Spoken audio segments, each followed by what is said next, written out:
James Hogg's The Private Memoirs and Confessions of a Justified Sinner, published anonymously in June 1824, is one of the seminal texts in the Scottish literary canon, and as such should have a higher profile in the senior school curriculum.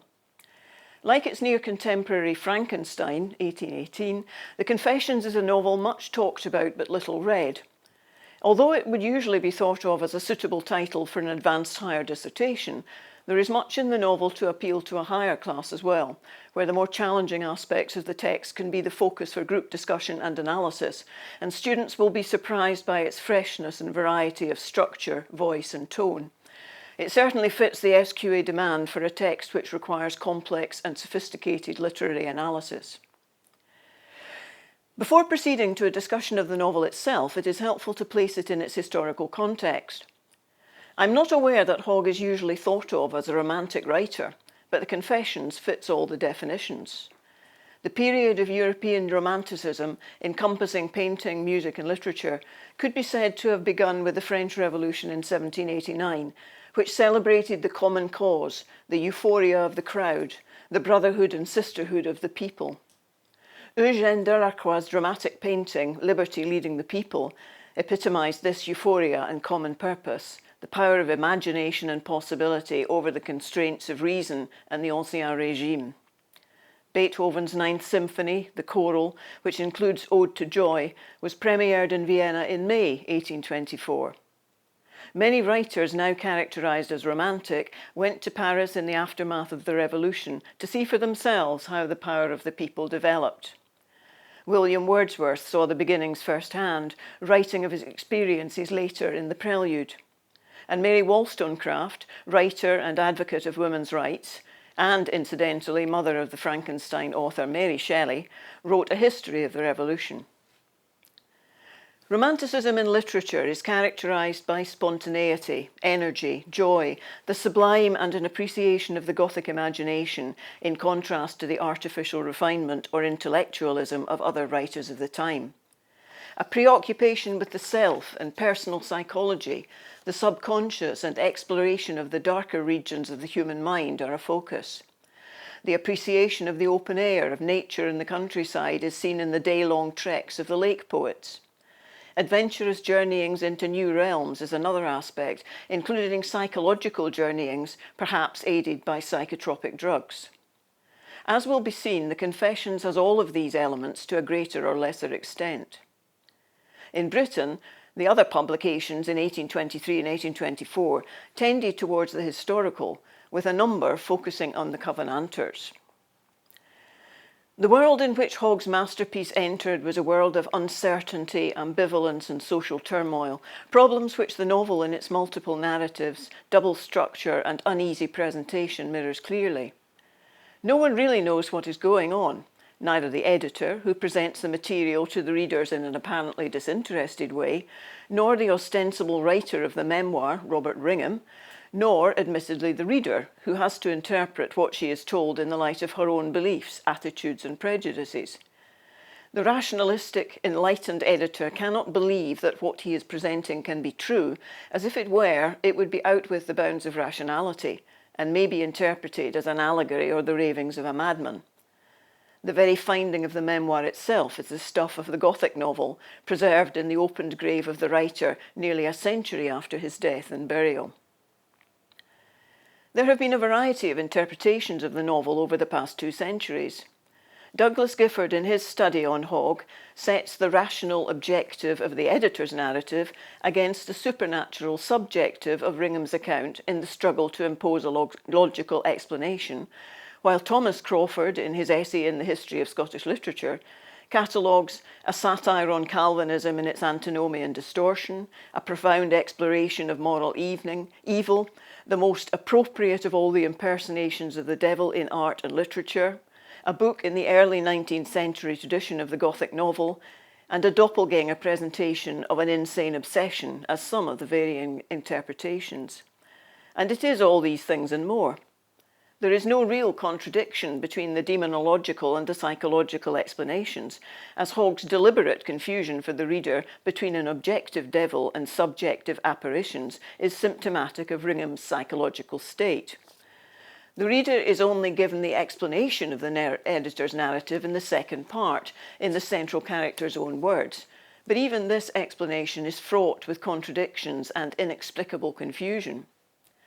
Interestingly, David Groves, in a talk to the James Hogg Society conference, contends that the novel is not about Calvinism, but rather about writing, and it shows the differences and parallels between two writers, that is, the editor, an 18th century man of sense who writes in a rationalistic Augustan style, and Ringham, who, beneath his cloak of pseudo-Calvinism, writes in a highly romantic mode. Ringham claims, just as his author James Hogg also claimed, to be divinely inspired in a way that was fashionable during the Romantic period. Hogg's language in the novel will be returned to later in this talk. After this fairly detailed introduction, it's probably time to give those who are not familiar with the novel a brief outline of its plot. The narrative is introduced by an editor who is very economical with the truth when he says he will present the facts as he knows them without comment. These facts have come through certain records and through tradition, i.e. passed by word of mouth. The editor has considerably more knowledge than would be thought reasonable or likely for someone in his position, which is one of the purposes of this framing narrative. It exposes the unreliability of the narrator, while simultaneously persuading the reader to a particular perspective on the tale. The editor's attitudes and prejudices are clearly displayed in his narrative, in which the actions of Robert Ringham are presented in an unfavourable light. The editor tells of the marriage between the old Laird of Dalcastle, George Colwyn, and a Glasgow-born heiress, and the almost immediate dissolution of the same, as the lady had been schooled in the strictest type of antinomian Calvinism, which could have no intercourse with a person such as Dalcastle, who is described as a droll, careless chap with a very limited proportion of the fear of God in his heart. This is one of the first oppositions presented. Mrs. Colwyn has espoused her strict beliefs from the Reverend Robert Ringham, and her whole delight is in interpreting and disputing biblical texts. In short order, the lady separates herself from her husband, sets up in a distant part of the house, and reverts to her association with Ringham. The droll, careless chap, thus deprived of female company, installs a Miss Arabella Logan as housekeeper. When a son is born to Mrs. Colwyn, the laird acknowledges him, calls him George after himself, and brings him up, helped by Miss Logan. When a second son is born, however, the laird refuses to acknowledge him, and indeed it is difficult to see how such a son could have been conceived given the separation of the households. The Reverend Ringham, while never acknowledging paternity, gives the boy his name and protection and takes charge of his education. As his mother does not wish that her second son should have any dealings with her firstborn, in due course the Ringham household decamps to Glasgow, where the boy flourishes in his education, coming top of his class in all aspects of schoolwork. The two youths, now in their late teens, meet in Edinburgh, whither Robert has been taken by his adoptive father, who has a part to play in the Parliament, when George is playing tennis with a crowd of his friends. Young Ringham interferes with the game, George knocks him down and denies his legitimacy as his brother. From that hour, George is haunted by his fiendish brother wherever he goes, until one morning, climbing Arthur's Seat, he is startled to see a giant apparition of his brother in the mist and a halo of glory round his own head. Turning, he collides with his brother crouching behind him and eventually forces him to promise to follow him no longer.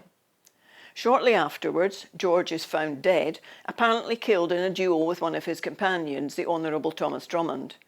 The old laird dies heartbroken, and young Ringham inherits Dalcastle. Left bereft and ousted by the new tenant, Miss Logan, convinced that he is the murderer of George, cannot prove it until by a very convoluted series of events, including a rather comical court case, she meets a prostitute, Belle Calvert, who was an eyewitness to the crime, and confirms that Ringham and a mysterious companion were the culprits. The two women go to Dalcastle, find Ringham and tie him up with their garters. Officers are dispatched from Edinburgh, but Ringham has disappeared and there is no sign of his mother, whom they suspect he has dispatched. The editor at this point ends, offering his readers an original document of a most singular nature and preserved for their perusal in a still more singular manner. He offers no remarks on it and makes as few additions to it, leaving everyone to judge for himself, immediately contradicting himself by adding, "We have heard much of the rage of fanaticism in former days, but nothing to this." Ringham's own memoir, The Private Memoirs and Confessions of a Sinner, written by himself, follows. It recounts his life, which has been a life of trouble and turmoil, of change and vicissitude, of anger and exultation, of sorrow and vengeance. My sorrows have all been for a slighted gospel, and my vengeance has been wreaked on its adversaries. Ringham tells of his upbringing, his continual sinning, without detailing the nature of the sin except for telling lies, until the fateful day when his adoptive father, Reverend Ringham, tells him that he has been accepted into the community of the just upon earth. The elder Ringham tells how he had wrestled with God as the patriarch of old had done, not for a night but for days and years on my account, but that he had at last prevailed and had now gained the long and earnestly desired assurance of my acceptance with the Almighty, that I was now a justified person, adopted among the number of God's children, my name written in the Lamb's Book of Life, and that no bypassed transgression nor any future act of my own or of other men could be instrumental in altering the decree. All the powers of darkness, added he, shall never be able to pluck you again out of your Redeemer's hand. The boy's reaction to this is exalting pride. He deemed himself as an eagle among the children of men, soaring on high and looking down with pity and contempt on the grovelling creatures below. It is no coincidence that just at this moment he meets a young man of mysterious appearance who exercised the force of enchantment and who, moreover, was the same being as himself. The clothes were the same to the smallest item. The form was the same, the apparent age, the colour of the hair, the eyes. He conceived that his guardian angel had appeared to him. The stranger, who calls himself Gilmartin, but whom the reader soon recognises as Satan, assures Ringham that no sin can affect the salvation of an elect person. This concurs with his adoptive father's teaching. However, despite this uncanny likeness and the favourable arguments the stranger evinces, Robert is uneasy in his company, finding a deliverance when he leaves him. Both his mother and adoptive father see that something profound has happened to Robert, but Reverend Ringham takes this as a sign that Robert has been chosen. "Lord, I give him into thy hand, as a captain putteth a sword into the hand of his sovereign, wherewith to lay waste his enemies.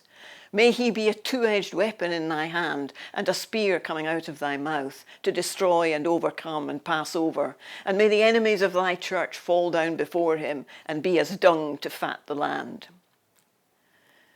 Under this influence, Ringham is drawn into a series of events of which the editor was ignorant, including the murder of a minister, Blanchard, who, in denial of the Antinomian Creed, preached good works and moral acts. Before this act, Ringham has seen his companion's ability to frame his appearance to anyone he liked, initially appearing as a likeness of himself and later as Blanchard, but he persists in his belief that he is actually Tsar Peter of Russia, travelling incognito, as the other explanation is too far out with possibility. Without ever getting to grips with this problem, Ringham comes to believe that he is a criminal doppelganger, since he finds himself accused of crimes, including the seduction and murder of a girl and the murder of his own mother, of which he has no recollection. He runs away from Dalcastle, finds various jobs and has his memoir printed, but he cannot shake off his terrible companion or the fiends and devils of hell which appear to pursue him wherever he goes. The final part of the novel, again in the editor's voice, tells of the exhumation of Ringham's mummified corpse by two local youths in 1823. This was first made public, the editor says, in a letter from James Hogg to Blackwood's magazine, and this letter was really published to give a mask of verisimilitude to the novel. The editor and some friends plan to exhume the body a second time. Hogg, whom they come across at the Thirlestane sheep fair, and who depicts himself as a surly rustic, refuses to act as guide. Hogg deliberately distances himself from his own narrative through his letter to Blackwood's and his later refusal to have anything to do with the grave opening, playing on the character he had invented for himself. However, another shepherd obliges, and Ringham's memoir is discovered in the grave along with his still partly intact body. This structure is both very confusing and very illuminating. The reader is given the story twice. Firstly, in the narrative of the editor, who, although he says he is revealing information without recourse to anything other than written records and tradition, does in fact have full knowledge of the contents of the sinner's memoir, as it was recovered, as we discover in the third part of the novel, the year before publication.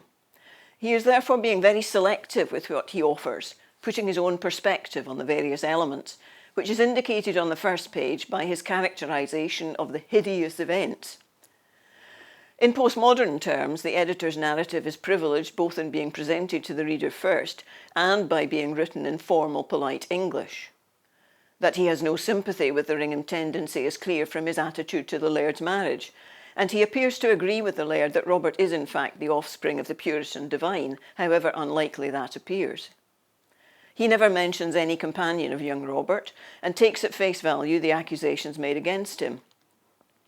The portrait he gives of Robert is deliberately unfavourable, both in itself and in contrast to his brother George, who is seen as well-grown, fair, generous and likeable.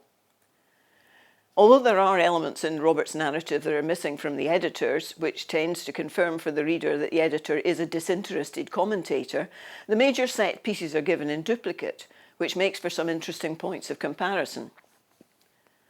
The first and most apparently straightforward of these is the first meeting of the brothers at the tennis match.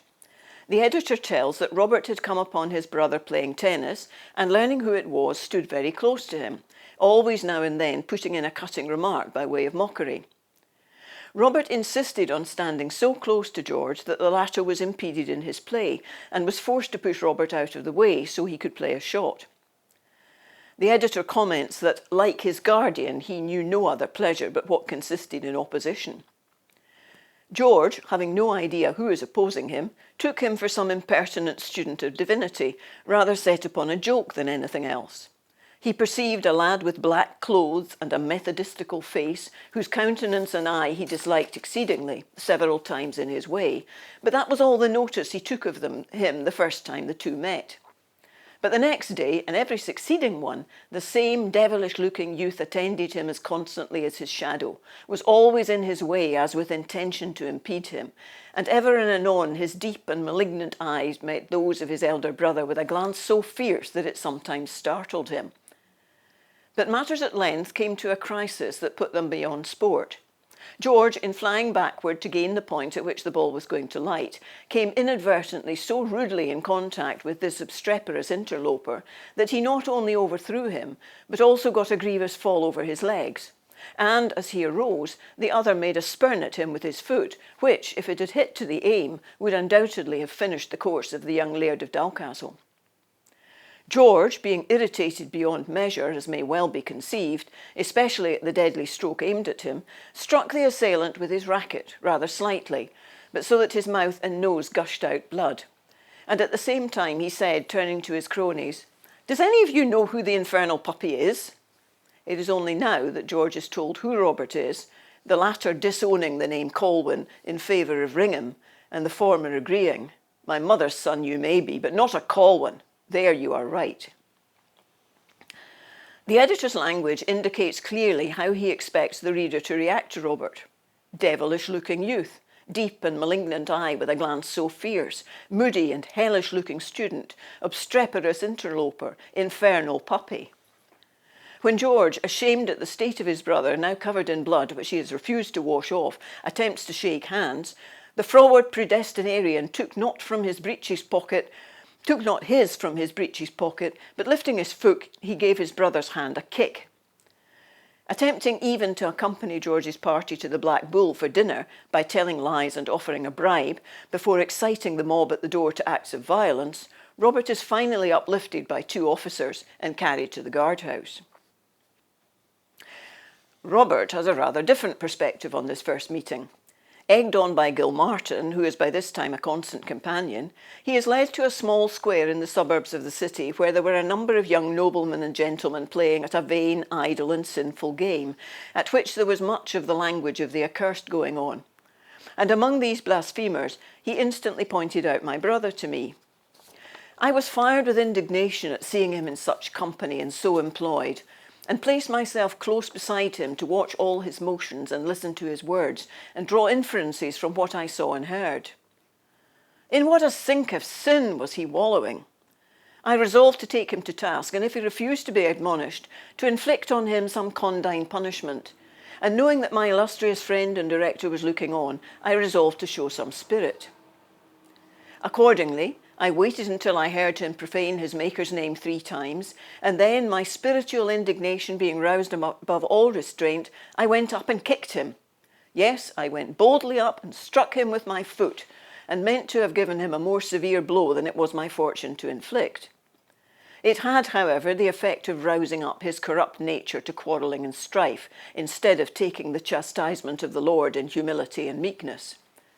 He ran furiously against me in the choler that is always inspired by the wicked one, but I overthrew him by reason of impeding the natural and rapid progress of his unholy feet, running to destruction. I also fell slightly, but his fall proving a severe one, he arose in wrath and struck me with the maul which he held in his hand, until my blood flowed copiously, and from that moment I vowed his destruction in my heart.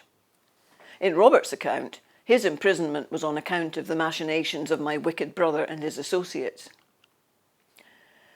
There are significant differences in the 2 accounts, not least the fact that the violent encounter takes place in the editor's version as the culmination of a campaign of nuisance and interference on the part of Robert, while Robert describes this as the first ever encounter between them. While the editor clearly lays the blame on Robert for persistently getting in the way and delivering a vindictive retaliatory kick when George falls over his legs, Robert is proud to state that he struck the first blow before George fell. The hitting of Robert with the racket or maul is described as much more vicious in Robert's version. Robert stresses the justification of his actions in his description of George's profanity, corruption, and anger. How does the reader respond? Pre-prepared by the editor's favourable procession of George, she is likely to share George's estimation of Robert, especially as she has already had ample exposure to Robert's pride, arrogance, and vainglory, and has formed her own opinions on Gilmartin. This is the beginning of a campaign against George, conducted by Gilmartin, who always unerringly leads Robert to where George and his friends are, such that he can interrupt and prevent the games, to such an extent that George is eventually forced to hide his disgraceful head and appear no more in public. The word disgraceful is very carefully chosen, as it indicates that George was not one of the elect, and that thus Robert is justified, in the common sense of the word, in persecuting and even in seeking to murder him. Now comes the first of the periods in which Robert appears to be manipulated into activities of which he has no knowledge or recollection. He says he was seized with a strange distemper, which confined me to my chamber for many days. I was bewitched, and generally conceived myself to be 2 people. When I sat up, I always beheld another person, and always in the same position from the place where I sat or stood, which was about 3 paces off me towards my left side. The most perverse part of it was that I rarely conceived myself to be any of the 2 persons. I thought for the most part that my companion was one of them and my brother the other. Robert is insistent on the point of his confinement for a month, as he is told that during that time there were plenty set to attest upon oath that I saw my brother every day during that period, that I persecuted him with my presence day and night, while all the time I never saw his face save in a delusive dream. It does not seem to occur to him, as inevitably it occurs to the reader, that Gilmartin in Robert's likeness is the persecutor. This has already been stated in the editor's account, as George has found himself haunted by a fiend of more malignant aspect in the form of his brother. No matter how spontaneous his movements, he had never sat or stood many minutes till there was the self-same being, always in the same position with regard to himself. Interestingly, while Robert feels his companion on his left side, George finds Robert always on his right. Significantly, he feels the attendance of that brother was now become like the attendance of a demon on some devoted being that has sold himself to destruction. Despite this Faustian sentiment, George's native generosity of spirit, so different from the malignant opposition of his brother, encourages him to attempt a reconciliation, assuming that Robert might be shadowing him for such a purpose, but is unable to find the word to do so.